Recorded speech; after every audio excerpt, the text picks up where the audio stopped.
My girlfriend of 6 years said not yet, maybe down the line when I proposed for the second time. So I ended our relationship that night. Her family is calling me heartless, but I think I finally found my backbone. Look, I am still processing this, and honestly, I cannot believe I am typing these words, but I ended things with Laura last night. After 6 years together, after living together for 3 years, after what I thought was the love of my life. And it all came down to 4 words that keep echoing in my head. Not yet. Maybe down the line. This was the second time she said those exact same words to me. The second time I got down on one knee, opened a ring box, and heard not yet. So last night, after our perfect date, dinner at the place where we had our first anniversary, walking through Pike Place Market, laughing like we always do, I tried again. I had been carrying this ring around for months, waiting for the right moment. The weight of it in my pocket had become familiar, like a constant reminder of hope. Everything felt perfect. She was talking about how happy she was, how much she loved our life together, how grateful she was that we had found each other. She even mentioned how her coworker had been asking when we were getting married, and she had laughed it off but seemed lighter about it somehow. I thought she was finally ready. We got home around 9:30. She was curled up on the couch, feet tucked under her, still glowing from our perfect evening. I watched her from the doorway, this woman I had loved for 6 years, and my heart was racing. This felt right. This felt like the moment. She was smiling at something on her phone. Probably photos from our date. The living room was lit by our favorite lamp. The same one we had picked out together at IKEA 3 years ago when we first moved in. I got down on one knee right there next to the couch where we had watched thousands of movies together. Opened the box. The ring caught the light, sparkling like it was meant for this moment. And the look on her face wasn't surprise or joy. It was panic. Pure, unmistakable panic. Not yet. Daniel, maybe a little more down the line. The exact same words, the exact same tone, like she had rehearsed them. Something inside me just broke, or maybe it finally snapped into place. I don't know. But I stood up, closed the ring box, and said very calmly, "Then we are done." She started crying immediately, asking what I meant, saying I was being dramatic, but I wasn't angry. I was just clear. For the first time in years, I was completely clear about what was happening. I told her I had fallen out of love, that I respect marriage too much to treat it like an endless someday. That her second no was, for me, the final no. The conversation that followed was heartbreaking. She kept saying things like, "But we are so good together, and why does marriage matter so much when we already act married? And I thought you understood that I needed time." But that is when I realized something that hit me like a truck. She didn't need time. She needed me to stop asking. I slept in the guest room last night. This morning she kept asking why, like nothing had changed. Like I hadn't just realized that 6 years of my life had been spent waiting for someone who would never choose me. She made coffee for both of us, set out my favorite mug, asked if I wanted to go to the farmer's market like we do every Saturday. I looked at her and saw someone who genuinely believed we could just go back to normal, that I would just accept not yet again and keep waiting. I gave her a month to find a new place. Read it. Am I insane? Her sister Sarah has been blowing up my phone, calling me cruel and heartless. Her parents are devastated. Her mom left me a voicemail crying, saying I was throwing away something beautiful over a piece of paper. Our mutual friends are divided. Half think I am being too harsh, that I should have given her more time, that love doesn't need a timeline. Half are saying finally, like they have been waiting for me to wake up. But here's what I keep coming back to. If you love someone enough to marry them, wouldn't you say yes? Wouldn't your heart leap at the chance to build a life together? Wouldn't you be excited instead of panicked? My friend Michael came over this morning with breakfast sandwiches and just sat with me while I tried to make sense of it all.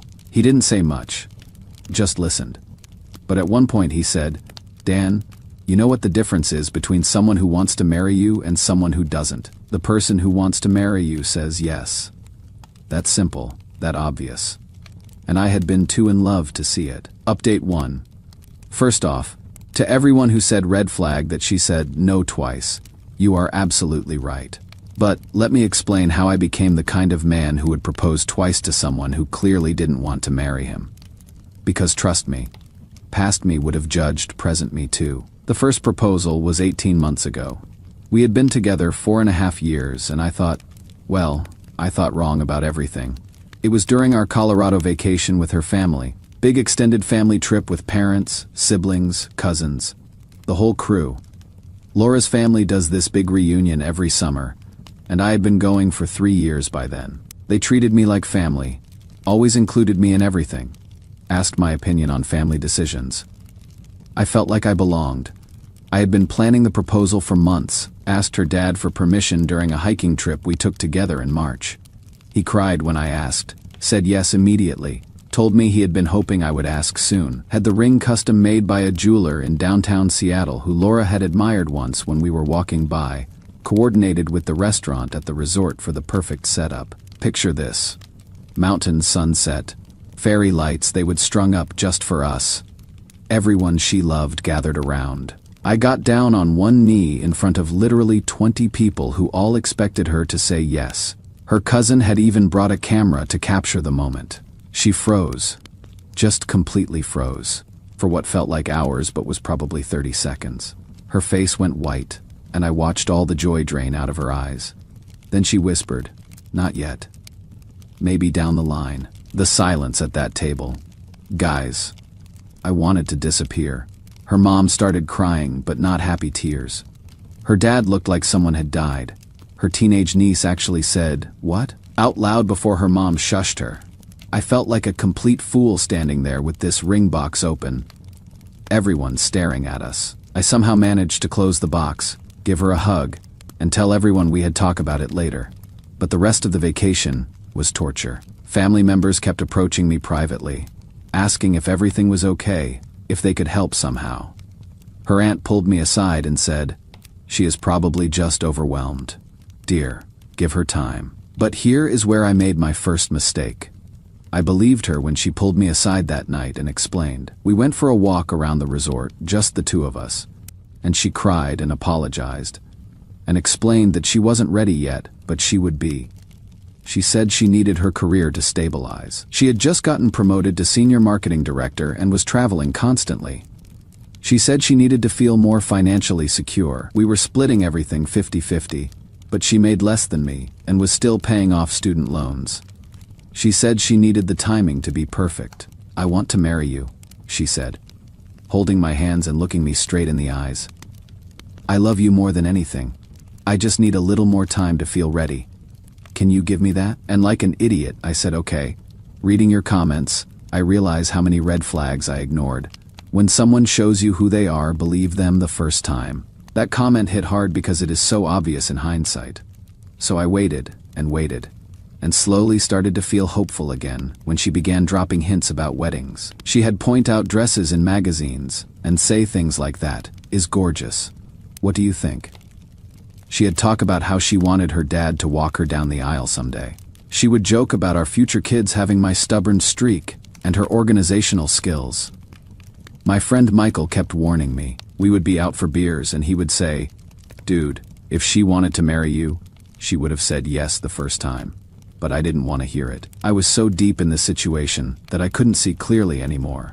I kept thinking about the sunk cost, about how much we had invested, about how perfect we were together in every other way. I thought her no really was just about timing. Here is what I am realizing now, thanks to many of your comments.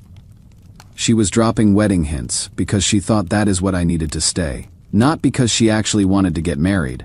My mom even asked me once, about 6 months after the first proposal, if Laura was warming up to the idea. I told her about the dress comments and the wedding talk, and my mom got this look on her face. She said, "Honey, talking about something and wanting something are two different things." I should have listened. The second proposal happened about a week ago. Quiet this time. Just us. I had learned my lesson about public pressure. We had had the most perfect day together, slept in late, made breakfast together, spent the afternoon at Pike Place Market, came home, and cooked dinner while dancing around the kitchen to old songs. She seemed genuinely happy, relaxed. She had been less stressed about work lately, had gotten a bonus that helped her pay off one of her loans. She had even brought up the idea of us taking a trip to Europe next year, saying things like, when we go to Italy instead of if we go to Italy. Like maybe she was finally ready to think long-term with me. After dinner, we were sitting on the couch, her feet in my lap, talking about our friends Jake and Monica, who had just gotten engaged. She said, "I am so happy for them. They are going to have a beautiful wedding." That is when I knew. This was the moment. I went to our bedroom, got the ring from where I had been hiding it in my sock drawer, came back to the living room. She was still curled up on the couch, smiling at something on her phone. When I got down on one knee and opened that ring box, her smile disappeared instantly. Not yet. Maybe a little more down the line. The exact same words, the exact same apologetic tone. Something clicked in my brain. I realized that maybe down the line is just a polite way of saying never. But I don't want to hurt you. I realized I had spent 18 months waiting for someone to choose me who had already chosen not to. And guys, I realized I had fallen out of love with someone who kept me in relationship limbo for a year and a half. The aftermath has been brutal. Laura's been crying every day, asking why I am giving up on us. She keeps saying things like, "I thought you loved me enough to wait, and why is marriage more important than what we have?" Her family thinks I am heartless for not giving her more time. Her sister Sarah actually asked me how long I expected Laura to wait for me to be ready, completely missing the point that I have been ready for 2 years. Her mom called me yesterday and said, "Daniel, she loves you so much. She is just scared. Cannot you see that?" But here is what I told her mom, and what I wish I had realized sooner. Being scared of marrying someone after 6 years together isn't the same as needing more time. It is a fundamental incompatibility. But my friends, my family, they are relieved. My mom literally said, "Thank God. I was worried you would wait forever." My dad, who is usually pretty quiet about relationship stuff, said, "Son, the right woman will not need to be convinced." Even my sister, who has always liked Laura, said, "I am proud of you for choosing yourself." Laura moves out this weekend. She asked me yesterday if this was really it. If I was really throwing away 6 years. I told her I wasn't throwing away anything. I was just finally accepting what she had been telling me all along. She said she thought we had forever. I said forever starts with yes, not maybe. I think that is when it finally hit her that I was serious. She started crying harder and said, "But I might have been ready next year, or the year after." That is when I knew I had made the right choice. Might have been ready after 6 years together. Update 2: Laura moved out last weekend. The move itself was awful. 6 years of shared belongings, trying to figure out who gets what, the bookshelf we built together, the dishes we had collected from different trips, the art we had bought for our first apartment. She kept crying and asking if we could try couples therapy now. Now, after I had suggested it twice, and she had refused. She offered to go to individual therapy too, to figure out her commitment issues. All the things I had asked for over the past year, suddenly on the table when it was too late. The hardest part was watching her pack up her side of our bedroom. 6 years of shared space, suddenly divided. She left me the good coffee maker and took the painting her mom had given us. I kept the dining room table and she took the couch where we had spent countless Sunday mornings reading together. I helped her load the last box into her car. It was raining, typical Seattle weather, and she stood there in our driveway. Sorry, my driveway now, looking smaller than I had ever seen her. "I thought we had forever," she said, rain mixing with tears on her face. That is when I said it, forever starts with yes, not maybe. She got in her car and drove away. I watched her taillights disappear around the corner, went inside, poured a glass of wine, and sat in our suddenly too quiet house. I felt empty, but also, strangely at peace, like I would finally stop holding my breath. But here is the part that has been messing with my head.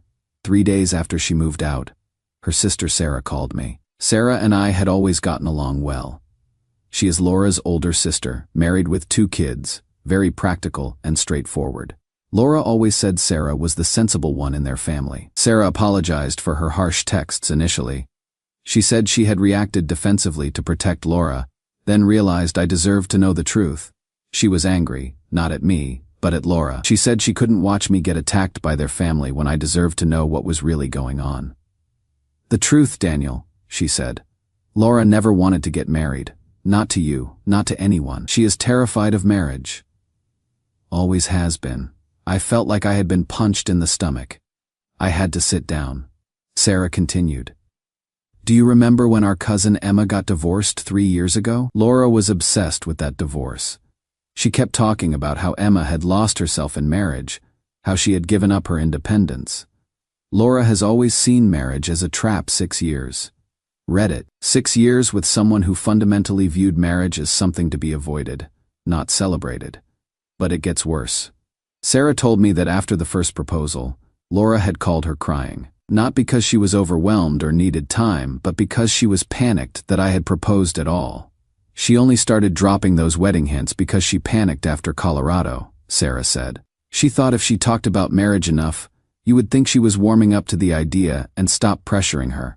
She never intended to actually do it. I asked Sarah why she never told me this before.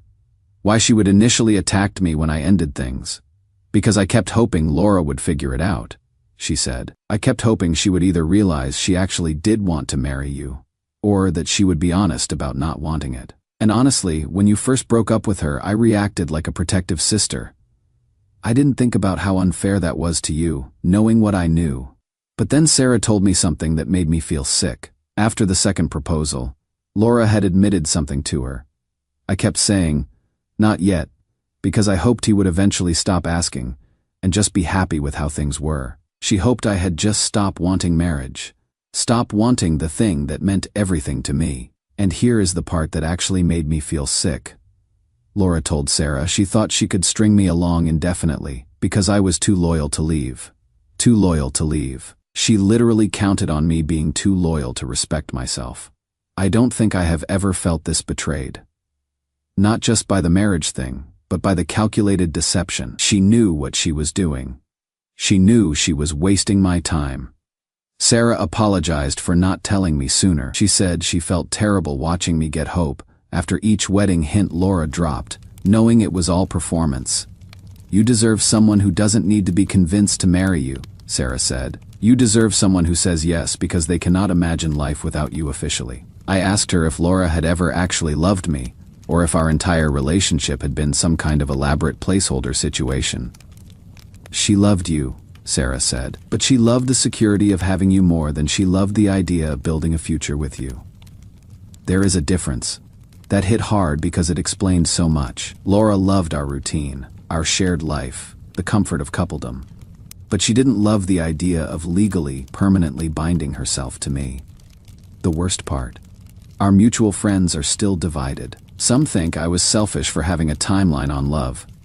They keep saying I should have given her more time, that everyone moves at their own pace. But how much time? 7 years, 10. When does not yet become never? My friend Michael came over last weekend and found me stress cleaning the entire house, which apparently I do when I am having a breakdown. He sat me down and said something that hit home. "Dan, you didn't leave because she wasn't ready for marriage. You left because she wasn't ready for marriage but was willing to let you waste years of your life hoping she had changed her mind." He is right. This isn't about marriage timelines. This is about honesty, about respect, about not leading someone on when you know deep down you will never give them what they need. I am 41 years old. I don't have endless years to wait for maybes that are really no's in disguise.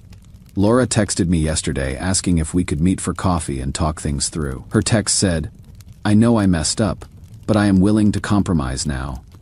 Maybe we could do a long engagement, or just get engaged and figure out the wedding later. I just miss you so much." I stared at that text for an hour. Even now, even after everything Sarah told me, she is still trying to find a middle ground that doesn't actually give me what I want. I didn't respond. There is nothing left to talk through. She made her choice every time she said not yet, while secretly hoping I would stop asking. I made mine when I finally listened. Update 3. A lot has happened in the past few weeks, and I want to wrap this up so I can actually close this chapter of my life. First, Laura never stopped reaching out, texts, calls, emails, even showing up at my office once. Everything from I miss you to I am ready to talk about marriage now to I realize I made a mistake. She brought coffee from our favorite place and just sat in the lobby until I agreed to talk to her. She looked terrible, like she hadn't been sleeping. She kept saying she had been doing a lot of thinking and that she was ready to compromise. But compromise on what? On wanting to marry me? On being excited about our future? You cannot compromise someone into loving the idea of marrying you. I didn't respond to most of her messages. There is a difference between wanting to marry someone and wanting to keep them from leaving. But then, 2 weeks ago, she sent a text that said everything. I talked to a therapist and realized I was scared of marriage because I thought it would change us. I liked us the way we were. I thought if I kept saying not yet, you would realize we didn't need marriage to be happy. I was trying to protect what we had. I know I hurt you, but I was trying to protect us. Protect us. By lying to me for years about her intentions, I stared at that text for a long time, and then I understood something that changed how I see this entire relationship. She wasn't protecting us. She was protecting herself from having an uncomfortable conversation. So she decided to waste years of my life instead of risk losing me by being honest. That is when I finally responded. My first and last text to her: Laura, I hope you find someone who wants exactly what you want. I hope you find someone who doesn't need marriage to feel secure and loved. You deserve that, and so do I. I am blocking your number now so we can both move forward. Take care, and I did. Blocked her number, asked our mutual friends not to give me updates about her life. The relief was immediate and overwhelming. The right person will not need to be convinced. The right person will say yes because they cannot imagine saying anything else. The dating apps are an adventure. 41-year-old architect energy is apparently appealing to some people, which has been a confidence boost I didn't know I needed. But I am not rushing into anything. I am focusing on rebuilding friendships I neglected, getting back into photography and hiking, hobbies I had abandoned during the relationship, and figuring out who I am when I am not waiting for someone else to choose me. I have been going to therapy too, trying to understand how I became someone who would accept maybe for 6 years. My therapist says it is common for people who value loyalty and commitment to assume others share those values, even when their actions suggest otherwise. Michael was right when he said, "At least I know what I want now. And I know I will never again accept maybe as an answer to will you marry me?" Last weekend, I ran into Sarah at the grocery store. She told me Laura is dating someone new, a guy she met through work who doesn't believe in marriage. Sarah said they seem happy together, that Laura seems more relaxed than she has been in years. Good for them. Seriously, they want the same things. They are compatible in a way Laura and I never were. Sarah also said something that stuck with me. You saved both of you from years more of misery. Laura was never going to marry you, and you were never going to stop wanting marriage. Someone had to be brave enough to end it. I guess that someone was me. Sarah also told me that Laura had said something interesting after they had been dating for a few weeks. It is such a relief to be with someone who doesn't want to change our relationship into something more serious. That is when I realized that Laura hadn't been scared of marriage in general. She had been scared of marriage with me, not because I wasn't good enough, but because deep down, she knew I wasn't the one she wanted forever with. That is okay. It hurts.